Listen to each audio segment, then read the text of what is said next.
आज हम लोग पढ़ने वाले हैं परिवार नियोजन की विधियां। परिवार नियोजन एक ऐसी विधि होती है जिसके तहत बढ़ती हुई जो जनसंख्या है इसको रोका जा सकता है या कम किया जा सकता है। आइए देखते हैं। परिवार नियोजन की दो विधियां होती हैं, अस्थायी और अस्थायी। अस्थायी में मतलब ये जब इसका इस्तेमाल करेंगे हम तभी के लिए ये परिवार नियोजन मतलब ये जनसंख्या या हम कह सकते हैं जो बर्थ रेट है इसको रोका जा सकता है। और अस्थायी का मतलब इसको अपनाने से जीवन भर के लिए जो बर्थ रेट है या बर्थ या जो जन्म दर है इसको रोका जा सकता है। तो आइए देखते हैं। जनसंख्या को रोकना है, बच्चों की संख्या को रोकना है। जैसे कहा जाता है हम दो हमारे दो, ठीक है। तो हम दो हमारे दो अगर ये नारा हम अपनाते हैं तो इसके लिए ठीक है इन विधियों का प्रयोग करना पड़ेगा, तभी तो जनसंख्या को हम रोक पाएंगे। ठीक है, आइए देखते हैं। तो अस्थायी में पहला है निरोध विधि। निरोध विधि का मतलब ये होता है कि जैसे जो शुक्राणु होते हैं और जो अंडाणु होते हैं वो अगर आपस में मिल जाए तो निषेचन हो जाएगा, गर्भधारण हो जाएगा। लेकिन अगर हम शुक्राणुओं को अंडाणुओं से मिलने ही ना दें तो आप बताइए गर्भधारण होगा? नहीं होगा। तो मैथुन क्रिया करते समय जो पुरुष होते हैं या स्त्री होते हैं दोनों में ठीक है निरोधन विधि के लिए रबड़ का ठीक है एक थैली लाइक स्ट्रक्चर आता है और उसको पुरुष के या पिता के सीसन पे लगाना होता है, और स्त्री वाला भी आता है उसको स्त्री के वेजाइना पे भी लगाना होता है, जिससे जो स्पर्म होते हैं उसको उसी थैली में रोक लिया जाता है, जिससे स्पर्म अंडाणु के पास नहीं जा पाते और गर्भधारण नहीं होता है। ये हो गया पहला निरोधन विधि। दूसरा होता है लूप अथवा कॉपर टी।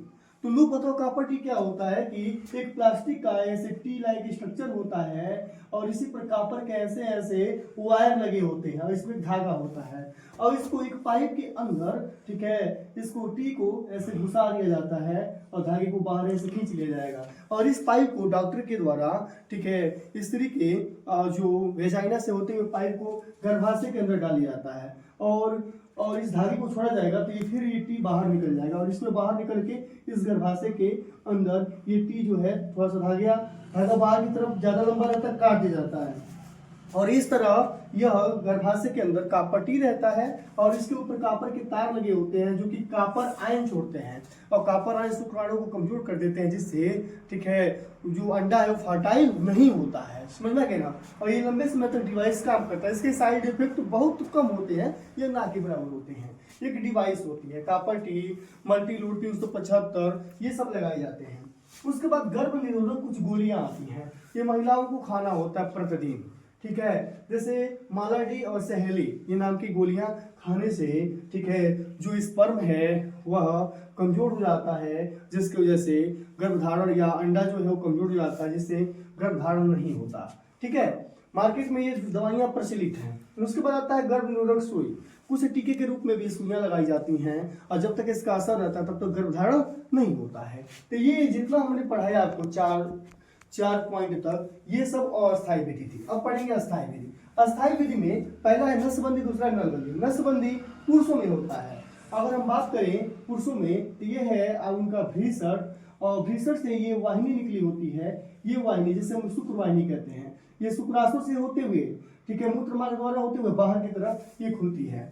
तो अगर हम ये काम करें ऑपरेशन करके टीरा लगा के इस शुक्र वाहिनी को काट दे और यहाँ पे बांध दे तो शुक्राणु जो है ये निकलेंगे ही नहीं, शुक्राणु यहीं आके रुक जाएंगे।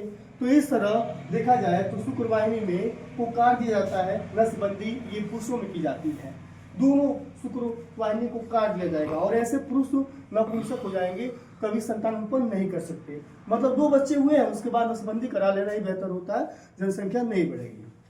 दूसरा होता है नलबंदी। नलबंदी में जो स्त्री होती है उसका ये अंडाशय है, ये अंडाशय जो है ये अंडा बनाएगा तो ये अंडा पकड़ के अंडवाहिनी में जाएगा और यही पर निषेचन होगा। तो इस चीरा लगा के इसको भी अंडवाहिनी को काट दिया जाता है और बांध दिया जाता है, जिससे अंडा और शुक्राणु का फ्यूजन होता ही नहीं। अंडा यहीं पर आके रह जाता है, यहीं तक आकर रह जाता है, शुक्राणु यहीं पे आके रह जाएगा, जिससे शुक्राणु अंडाणु का फ्यूजन होगा ही नहीं।